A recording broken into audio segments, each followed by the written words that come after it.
ምን ሀገር ዜጋ ነው የሚባልም ጨዋታ መጥቷል። አሁን እዚህ ደግሞ 1000 ኢትዮጵያን እዛሉ ማለት 10000 20000 30000 ወገን ያኖራሉ። ፖርቱጋል እንደሚገባኝ የአውሮፓ ሀገር ናት። የአውሮፓ ህብረት አባል አይደለም እንዴ ፖርቱጋል? ብትሆንስ ብዙ ሀገሮች እኮ እድል ያገኛሉ እኮ። ምን የሚሉት አንተ የመጣህበት ሀገር ችግር ላይ ነች ያለችው፣ ብትመለስ ችግር ላይ ትሆናለች ተብሎ ሲታሰብ በፓተርን ደረጃ ስትመለከተው አንቲ አፍሪካ የሆነ ፖሊሲ እያራምዱ ነው ዶናልድ ትራምፕ። ኮምፕሊትሊ ዶናልድ ትራምፕ እንደማያቸው ከአፍሪካ ጋር ምንም የሚፈልጉም አይመስሉም። ስለዚህ እንደ አፍሪካ ፎር ኤ ሪከርድ ገብቷል። የአፍሪካ ህብረት ስብሰባ አድርጎ ይህን ነገር ዲቴል ተነጋግሮ አይደለም እንዴ? ኦፍ ኮርስ አፍሪካውያኖች ያስተማሯቸው ሰዎች አይደሉም እንዴ እዛ ሄደው አሜሪካን የሚያገለግሉት? አሁንም አንዱ ትልቁ ችግር እኮ የፕሮፌሽናል ባለሙያዎች ጋፕ ይፈጠራል እኮ ነው ስጋቱ እኮ። ኢቨን ዜግነት አግኝተው የአሜሪካ ዜግነት አግኝተው ለአሜሪካ ጥቅም የለውም ብዬ ካመው ዜግነቱ ይገፈፋል ብለዋል። የዶናልድ ትራምፕ ሌጋሲ በአፍሪካውያን ዘንድ መሆን ያለበት በፍጹም ነው የምነግርህ። በእርምጃቸው እያንዳንዱ እርምጃቸውን አፍሪካ ሪኮግናይዝ ማድረግ አለባቸው። ስንቴ ሞላ በአጋጣሚ መቁጠር እችላለሁ ብለህ ነው። አሜሪካ ግን ገነት አለች። ገነት ከመሬት ውጭ ያለ ነገር ነው። ምንድን ነው ዲቪን ያቋረጡበት ምክንያት? እንግዲህ ያው ፐርሰናል ነገር አለባቸው። አሁን ሁሉ ጊዜ የሚወስኗቸው ውሳኔዎችን ዝም ብለህ ስትመለከት የሆነ ነገር ተደረገ ከተባለ ከዛ ጋር ተያይዞ አንድ ነገር ያደርጋሉ። የሆነ ነገር ተደረገ የምን ሀገር ዜጋ ነው የሚባልም ጨዋታ መጥቷል። አሁን ወንጀሉን ፈጸመ የተባለ ሰው አሁን ፖርቹጋል አንድ ወታደር በዲቪ የመጣ ፖርቹጋል ላይ ግድያ ፈጽሟል። በቃ እቺንስ መነሻዋ አጠቃላይ በዓለም ላይ ያለ ዲቪ አመልክቶ በየዓመቱ ወደ አሜሪካ ገብቶ ስራ ዕድልና የመኖሪያ ፈቃድ ያገኘ የነበረውን ሁሉ ቶታል በዲቪ አስገራሚ ነው። ምናልባት ግንዛቤው ካለ ከኔ ይሄ ብዙም ግንዛቤ የለኝም። ፖርቱጋል እንደሚገባኝ የአውሮፓ ሀገር ናት። የአውሮፓ ህብረት አባል አይደለም እንዴ ፖርቱጋል? ብትሆንስ ብዙ ሀገሮች እኮ እድል ያገኛሉ እኮ። ምን የሚሉት እድል ማለት ምንድን ነው? የዲቪ እኮ ፕሮግራም አንዱ ነገር ምንድን ነው? የዲቪ አነስተኛ ዜጋ አሜሪካ ውስጥ ያላቸው ሰዎች ነው እድሉ የሚሰጣቸው። ብዙ ያላቸው አይደሉም። ለምሳሌ እንግሊዝ ዲቪ እድል አታገኝም። ለምን? ብዙ እንግሊዛውያን እዚህ አሉ። እንደ ፖርቹጋል አይነት አገሮች እና እንደ ኢትዮጵያ እንደ ሌሎቹ ይሄ ሶስተኛው ዓለም ሀገሮች ውስጥ አነስተኛ ዜጎች ናቸው ያላቸው። ስለዚህ እሱ የማመጣጠን ነገር ሲያደርጉ ሲሰጥም መጠን አለው፣ ለሁሉም እኩል አይደለም የሚሰጠው። ስለዚህ እነ ፖርቹጋል አሁን ሁለተኛው ሶስተኛ ዓለም ሀገር ውስጥ የምትመደብ ነች ፖርቹጋል። እንደኛ ባይሆንም ማለት ነው። እንደኛ ፖርቱጋል አንደኛው ዓለም ሀገር አይደሉም። እዛ ውስጥ አንደኛዎቹማ ይታወቃሉ አይደል እንዴ? የጂ8 ውስጥ ያሉት ሀገሮች አሉ። የነፍስ ወከፍ ገቢያቸው ፖርቱጋል እዚህ ማን ዳጋማ ነው የምትለው ሰው እያገር አይደለም ባርነትን ወደ ምንድነው መርከብ እየመጣ በዚህ በሞምባሳ መጀመሪያ የገባው ሰውዬ የሀገር ነች ፖርቱጋል አንደኛ ዓለም ሀገር ነች። አይ አንደኛው ውስጥ አለች። እንግዲህ የአሁኑ ኢኮኖሚ ነው የሚወስነው እኮ አሁን ያሉበት ደረጃ ነው የሚወስነው። እነ ፖርቱጋል እድል አግኝተዋል። አሁን ወደ አሜሪካ የመግባት እድል ከተሰጣቸው ውስጥ ናቸው ያሉት። ሌሎችም ሀገሮች አነስተኛ ያላቸው ተብሎ የሚታሰቡት ጥርጥር በሌለ ሁኔታ የዚህ አፍሪካ ነች። አብዛኛው ነው አፍሪካ ነው የታወቀ ነው እንዳለ አፍሪካው ወደዛ የሚገባ ነበረ። 55,000 ውስጥ እድል ነበረን። 1,000 ቢሆን ቢገኝ ቀላል ነገር አይደለም። ቀላል አይደለም። ብዙ ልጆች በዲቪ ሄደው ራሳቸውን አቋቁመው እዚህ ደግሞ 1,000 ኢትዮጵያን እዛሉ ማለት 10,000 20,000 30,000 ወገን ያኖራሉ። ፋሚሊ ደግሞ ትልቁ ነገር ምንድን ነው? ዲቪ ሲደርስህ አንተ ብቻ አይደለም የሚደርስህ፣ ቤተሰብን የሚደርሰው እንዳለ አስቀድሜ የሞላኸው ካለ ማለት ነው። አንተ ስትሞላ ባለቤት ልጆች ምን ሞልተሃል እንዳለ የመኖሪያ ፍቃድ ቀጥታ የሚገኝበት ነገር ነው። ስንቴ ሞላ በአጋጣሚ መቁጠር እችላለሁ ብለህ ነው? ለአሜሪካ አዲስ ሞልቻለሁ። የአሜሪካ የመኖሪያ ፍቃድ እኮ ዝም ብሎ አይገኝም። ምን ኢትዮጵያ ስታወራት የታወቅ ጋዜጠኛ ነህ። እንዴት ሞላ? ምን ፈልገህ ነው? ላብራራ ፍላጎቶቼን አሜሪካ የመኖሪያ ፍቃድ ማግኘት እንደ ቀላል የምታየው ነገር አይደለም። እንደ ልብህ የምትሆንበት ነው። የገባ ለታ አንድ ሳምንት ባልሞላ ጊዜ ውስጥ ሶሻል ሴኩሪቲ ሰጠ የስራ ፍቃድ ታገኛለህ። ወዲያውኑ ስራ ጀምረሃል ማለት ነው። የግሪን ካርድ እና የስራ ፍቃድን አገኘህ ማለት እኮ አሜሪካ ውስጥ ሌጋል ነህ። አሁን በነገራችን ላይ ለማባረር የተዘጋጁት እነኚህ ጊዜያዊ ከለላ የተባሉ አለ። እሱ ምን ማለት ነው? 26,000 ይሆናል። የኢትዮጵያ ብቻ ነው 26,000። የሌላ አፍሪካ ሀገርና ቤኒንና ምናምን ከቆጠርክ አሜሪካ ባዶዋን ነው የምትቀረው። ሰራተኛ ማጣት እድሏ በጣም ሰፊ ነው የሚሆነው። እሱ ምንድን ነው? የመኖሪያ ፍቃድ ለተወሰነ ጊዜ ቴምፖራሪ ከለላ ተሰጥቷል። ሲሰጥ የስራ ፍቃድ ተሰጥቷል። እዛ ሀገር መኖር ትችላለህ ማለት ነው ለተወሰነ ጊዜ ጊዜያዊ ከለላ። ያቺን አስይዘህ ወዲያውኑ ስራ ጀምረሃል። እንትንም አላት አይደለ? የጊዜ ገደብ አለው። አዎ 10 ዓመት ያልፋል። በየጊዜው የሚሻሻል ነገር ነው። ለተወሰነ ጊዜ ነው። ምንድነው በየዓመቱ ነው ቴምፖራሪው ምንድነው? ከዚህ ከአሳይለሙ የሚለይ ነገር ነው። አሳይለም ስታመለክት ለረጅም ጊዜ ይሆናል። ይሄኛው ግን ጊዜያዊ የሚሆነው አገርህ አንተ የመጣህበት ሀገር ችግር ላይ ነች ያለችው፣ ብትመለስ ችግር ላይ ትሆናለች ተብሎ ሲታሰብ ለተወሰነ ጊዜ፣ ይሄ ማለት ለምሳሌ ለ6 ወር ይሆናል ወይ ለ1 ዓመት ይሆናል። የሚቀጥለው ዓመት ምን ቀጠለ እንበል። ለምሳሌ እነ ኢራንን እነ የመንን ስትመለከት ለ1 ዓመት ይሰራሉ። አሁን ስንት ዓመታቸው ነው? በየዓመቱ ግን በዛ ጊዜ ውስጥ የመኖሪያ ፈቃድና ስራ ፈቃድ አግኝተሃል። ከዛ ስራ ጀምረሃል። አሁን ህጋዊ ነህ ማለት ነው አሜሪካ ውስጥ። አሁን ጊዜያዊ ከለላው ቆመ ሲባል በ60 ቀን ውስጥ አንተ ህገ ወጥ ትሆናለህ ማለት ነው። ስራ መስራት አትችልም። ለምሳሌ ያቺ ስራ ፈቃድህ ምን ሁሉ እነኚህ ቀጣሪዎች አይቀጥሩህም እንጂ ያቺን ነገር ሞልቶ አይደለም ህጋዊ መሆን አይተው ደሞዝ የሚከፍሉ በቃ የለህም ማለት ነው። ቤት ኪራይ ትወጣለህ ተከራይተህ ከነበረ ህጋዊ አይደለህምና በዛች 60 ቀን ውስጥ ተነስተህ ትወጣለህ ማለት ነው። አገር ለቀህ መሄድ አለብህ። አለስ ሌሎች መንገዶች አሉ። እርግጥ እንግዲህ ወደ አሳይለም ይሄዳሉ እነኚህ ሰዎች። በግልጽ ተናገር። ወደ ካናዳ ነው። 2 መንገድ ነው ያለው። ሌላ ምን አለ? አንድ ወደ ካናዳ፣ አንድ ወደ ሜክሲኮ ነው። ከሜክሲኮ ሰውን ይሄ እንደሚጎርፍ ታያለህ። አንተ ወደ ሜክሲኮ ልትሄድ አትችልም። ሜክሲኮ እንዴት ከሰዓቱ ከድጥ ወደ ማጡ እኮ። አይ እንግዲህ የሜክሲኮ ምግቡ እንጂ ምን ነው አንተ። አይ ምርጫው እንግዲህ አንተ ነው። ወደ አፍሪካ ልመለስ ወይስ እዛው ላቲን አሜሪካ አካባቢ ልቆይ? ኖ ኦኬ። እነዚህ ልዩ ከለላ የሚለው እንዳልከው ለየት ያለ ነው። ግን በተዘዋዋሪ በተለያየ መንገድ አሁን በስደተኛነት በአሜሪካ ያለው ማንኛውም ሰው መረጋጋት ይሰማዋል ብዬ አላስብም። ይሄ በትሬንድ በፓተርን ደረጃ ስትመለከተው አንቲ አፍሪካ የሆነ ፖሊሲ እያራምዱ ነው ዶናልድ ትራምፕ። ከዚህ በፊት ምንድነው የሽንት ቤት ብለው በጣም የሚያጸይፍ ቃል ተጠቅመዋል። እኚህ ፋኪ ማን ናቸው? የአፍሪካ ህብረት ስማቸው ሙሳፋኪ አሚን የሚመለከታቸው ነው እኮ ፎር ኤ ሪካርድ የሆነ ነገር መናገር አለብን። ዚስ ኢዝ ሲስተማቲክ አንቲ አፍሪካን ኢሚግራንትስ የሆነ እርምጃ ነው እየወሰዱ ያሉት ዶናልድ ትራምፕ እያደረጉ እያንዳንዷ እየወሰዱ ያላት እርምጃ አላቅም። ለምሳሌ ሜክሲኮ፣ ስፔን ምናምን ስትል እነዚህ የምናወራቸው እኮ የአሜሪካንን የህዝብ ቁጥር እስከ መላቅ ስፓን የሚባሉት በዚህ ደረጃ የሚታዩ ነው። ከኢትዮጵያ ከምናምን ሄደው 1000 ጊዜ 30 ጊዜ ደርበው ቢቆጥሩት 1 ሚሊዮን እንኳ አይሞላም። እንደዚህ ባለበት ሁኔታ ላይ አፍሪካውያኖችን ማርክ አድርጎ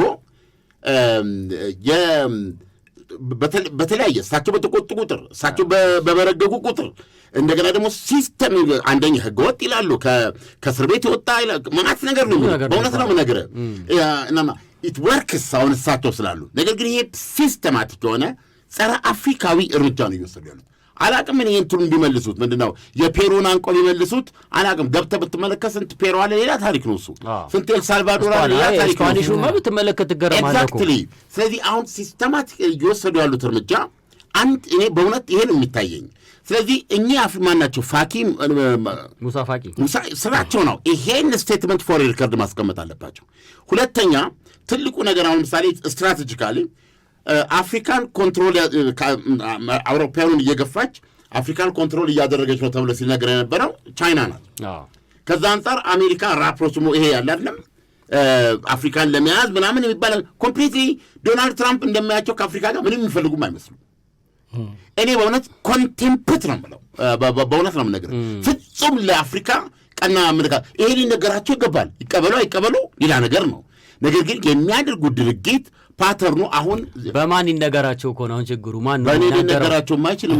ፋኪ ማኪ ያልኩማ በአፍሪካ ህብረት ማን ፋኪ ማማት በነገራችን ላይ የአፍሪካ ህብረት ኮሚሽን ጸሐፊ አሁን ተቀይረዋል። ሌላ አዲስ ሰው ሆነዋል። ሁኤቨር ፕላን አድርጎ አውሮፕላን ተሳፍሮ ሆቴል ይዞ ዋይት ሀውስ ቀጠሮ አድርጎ እንደ አፍሪካውያን ሪፕሬዘንት ኬዞችን ቢልድ አድርጎ ዜግነት ለአሜሪካ ምንም ፋይዳ የማይሰጥ ሰው በትናላል። ኦኬ ሀገራቸውን ይችላሉ። ነገር ግን ምንድን ነው ያሉት? እኔ እንጃ። ይሄ ደግሞ አርቲፊሻል ኢንቴሊጀንስ የምትለው ግራንድ ያጋባን አንድ ቦታ ላይ ለምንድን ነው ወደ እኛ ሀገር ኖርዌይ የማይመጣው? ወደ እኛ ሀገር ሌሎች የማይመጡት ለምንድን ነው ብለው ሲናገሩ ይሰማው መስሎኛል። ግን ይህን መለየት አይቻልም። ማን ማለት ነው? ትራምፕ። ስለዚህ ለምሳሌ ኢቨን ዜግነት አግኝተው የአሜሪካ ዜግነት አግኝተው ለአሜሪካ ጥቅም የለውም ብዬ ካመው ዜግነቱ ይገፈፋል ብለዋል። ዜግነቱ እየገፈፍኩ አባርረዋለሁ ብለዋል። አጌንስት ኮንስቲቱሽን ማለት ነው። የአሜሪካ ሕገ መንግስት ይህንን በጥብቅ ነው። እዛ ሀገር አንድ ጊዜ ዜጋ ከሆንክ አንደኛ በህጋዊ መንገድ ከሆነ ገብተህ ዜግነትን ያገኘኸው ከአንድ ሌላ አሜሪካዊ እኩል ነህ። ዲቪ ራሱ የገቡት ይመለከታቸዋል አይደል? በዲቪ ገብተው ህጋዊ የሆኑት ዲቪዎቹ በመኖሪያ ፈቃድ ነው ያገኙት። ከዛ በኋላ ወደ ዜግነት አመልክተው አግኝተዋል። አላገኙም በኋላ ነው ዋስትና ያላቸው ኤኒ ምክንያት ዛሬ ደግሞ አንዱ እንትን ሲል ብድግ እያደረጉ ነው የሚያደርጉት። እና እርምጃዎቻቸው ሁሉ ግን አንድ ነገር ወጥ በሆነ መንገድ አለበት። አፍሪካዊን የማየት ፍላጎት የላቸው። እኔ በጣም የምከታተለው ነገር ስለዚህ እንደ አፍሪካ ፎር ሪከርድ ገብቷል። የአፍሪካ ህብረት ስብሰባ አድርጎ ይህን ነገር ዲቴል ተነጋግሮ አይደለም እንዴ? ኦፍ ኮርስ ያስፈልጋል። እዛ ጋር የሚገቡ ለሬሚታንስ ምክንያት የሆኑ ስንት ቤተሰብ የሚያስተዳድሩ ሰው ዲፌንድ ማድረግ አለብን። ስለዚህ ይህን ጉዴታ አሜሪካን ታቋርጣለች ማለት አይደለም ስርዓታቸው። ነገር ግን እንደ አፍሪካዊ በየሳቸው ሌጋሲ ሌላ መሆን አለበት። እሱ ብቻ ሳይሆን እኮ አሁን እውነቱን ለመናገር ከዚህ ከሶስተኛው ዓለም ሀገር ከአፍሪካስ የሚሄደው ሰው በዲቪ እኮ ዝም ብሎ መሀይምም አይደለም እኮ በዶክተር ደረጃ በኢንጂነር ደረጃ አፍሪካውያኖች ያስተማሯቸው ሰዎች አይደሉም እንዴ እዛ ሄደው አሜሪካን የሚያገለግሉት። አሁንም አንዱ ትልቁ ችግር እኮ የፕሮፌሽናል ባለሙያዎች ጋፕ ይፈጠራል እኮ ነው ስጋቱ እኮ። አሜሪካ ወዳም አይደለም እኮ ያልተማረ ሰው አትወስድም። በዲቪ ስንት እናቀለ እንዴ ዝም ብሎ የሞላ ሰው ሁሉ እኮ አያገኝም። የተማረም ነው የተማረውን ሰው ነው የምትወስደው። ይሄ ብሬን ድሬል የምትለውን የተማረ ሰው ኃይል ወደ እሱማ አፍሪካውያኖች ራሳችን የምናከብር ቢሆን እኮ እነኝህ ሰዎች ነው ማምጣት የነበረብን። ያኔ ነበር መጉዳት የምንችለው። እሱ ስትራቴጂክ ምላሽ ነው። አይም እንደ አፍሪካ ለምሳሌ ወደ አፍሪካ ለሚመለሱት እዚህ ቦታ ሰጣለሁ። እንደ እውቀታቸውን ለመጠቀም ሁኔታቸው ማመቻቸት አለባትና ይሄ ደግሞ ይሄ ስድብ ዘሼም ይሄን ስድብ ለመወጣት አሁንም አፍሪካ ያለው ተስፋ የጥቁሩ ያለው ተስፋ ብረት ቆልምም ነው መልእክቴ። ቆልምም ብረት ራስን ቻል። መማር ማለት ሰፊ ጠረጴዛ ፊት ለፊት ቆሞ የስብሰባ መሪ መሆን ማለት አይደለም። መማር ማለት ሌላ ነገር ፍጠር። አሁን በቅርቡ እኔ ቲክቶክ ላይ ገብቼ ሳይ በጣም ነው የማይፈጥሩት ከውጪ የማይመጣ ጆሮን እንዲህ ብሎ የጆሮ መኮርኮሪያዎች 3 4 5 አይነት ታገኛለህ። እያንዳንዱን አትፈለግ ፍጠር ስራ በቀዚህ ሲዚት አሁን የሚገርም እኔ ቴክኒካል ኮሌጅ ነኝ ብሎ የከፈተ ካለ ቼክ አድርገው ስደበው። ከዓመት ዓመት የሚያስተምረቃችሁ ተማሪዎች ውስጥ ምን ሰሩ ነው ጥያቄ ዱ ሳምቲንግ እና ይሄ በቃ ከረባት ታደርጋለህ፣ ሱፍ ታደርጋለህ፣ ቢሮ ትገባለህ፣ በቃ ወንበር ላይ ትቀመጣለህ። ዛት እንትና ኤክስፐርት ኖ ስራ አለበለዛ እንዲሆነ ነው የምትቀረው። ይሄ የአፍሪካ መፍትሄ ነው። ያስኪሆን ድረስ ግን የዶናልድ ትራምፕ ሌጋሲ በአፍሪካውያን ዘንድ መሆን ያለበት በፍጹም ነው የምነግርህ። በእርምጃቸው እያንዳንዱ እርምጃቸውን አፍሪካ ሪኮግናይዝ ማድረግ አለባቸው። ዘላለም አይቆዩም በዚህ ስልጣን ላይ የ3 ዓመት ስልጣን ነው እና ይሄ ሜክ አሜሪካ ግሬት የሚለው አሜሪካንን ግሬት ያርጋት አያርጋት የሳቸው ነው። ገብቶሃል? አሜሪካ ግን ገነት አለች። ገነት ከመሬት ውጭ ያለ ነገር ነው። ስለዚህ እዛ ይሰሩ የነበሩ በላባቸው የሚሰሩ እኔ ስለ ብዙ ኢትዮጵያ መናገር እችላለሁ። የሁላችን ባህሪ እኮ ነው። ዞር ብሎ እንኳ የሰው እንትን የማያይ ይሄ እንደውም ለኢንቴግሬሽን በጣም ቀርበ ነን። በጣም ትወት ነው። የትኛውን ቦታ ላይ ጎረቤት ነው ናይጄሪያንስ በጣም ነው ኢንቴግሬት የሚያደርጉት። እኔ ባለኝ ኤክስፒሪየንስ እነሱ የሚኖሩትን ግማሹን አንኖርም። ብዙ ጨዋ ህብረተሰብ እኛ ይጎዳናል እኮ ይህን አፌክት ያደርገናል። እና እየለየ ኖርዌይ ሲሆን እናግባ እና የችርቻሮ መደብር ነው እኛ ያመለከት ነው የአሜሪካ ፖሊሲ ነው። ነገር ግን ዶናልድ ትራምፕ ወጥ በሆነ መንገድ እየወሰዱ ያሉት ድርጊት በእውነት ነው የምነግርህ ፐርሶናል የሆነ ለጥቁር ሰው የመረረ ጥላቻ አላቸው። ማስረገጫ ልንገርህ። ጥቁሮችን ለእንትን ሲቀሰቅሱ ለመረጡ ማለት ብዙ ጥቁሮች እኮ እሳቸው መርጧቸዋል። አንዳንዴ እኮ እንደው መጠየም አይቻልም። እኔ ግራ ነው የሚገባኝ። እሳቸውን መርጠዋል። ምን ብለው መሰለህ የሚቀሰቅሱት? እነዚህ ስደተኞች እኮ የእናንተን ስራ ነው የሚሻሙት። ሌላውን ስደተኛ በጥቁሩ ላይ ማነሳሳት፣ ጥቁሮች ራሳቸው አፍሪካኑንም እነዚህ ሁሉ የእናንተን ስራ ነው የሚቀሙት አሉ። ምን ማለታቸው እንደሆነ ታውቃለህ? ስደተኛ ሆነ ከአፍሪካ ሄደን መቼም የሲኤንኤን ጋዜጠኛ ለሆነ አይደለም እዛ የሚሄደው አይደለም እንዴ?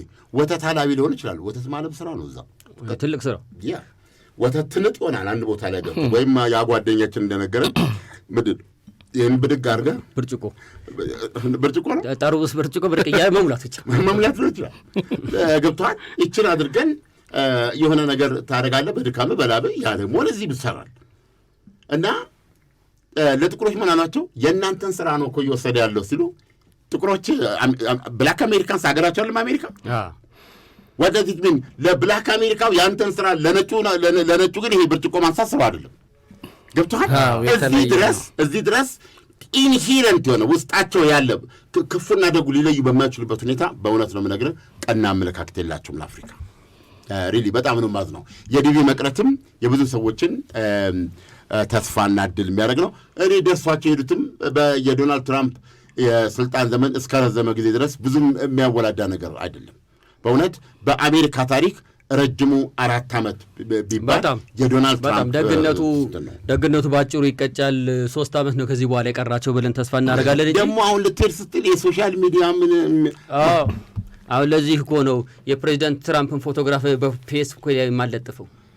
እንዴት አድርገህ እንዴት ነው በምን አንግል ያስቀመጥካቸው ሊልህ ይችላል። እንዴት አድርገን ያስቀመጥካቸው ይላል። ይሄ ፒስቴን ፋይልማ ሊኖር አይችልም እዛ አካባቢ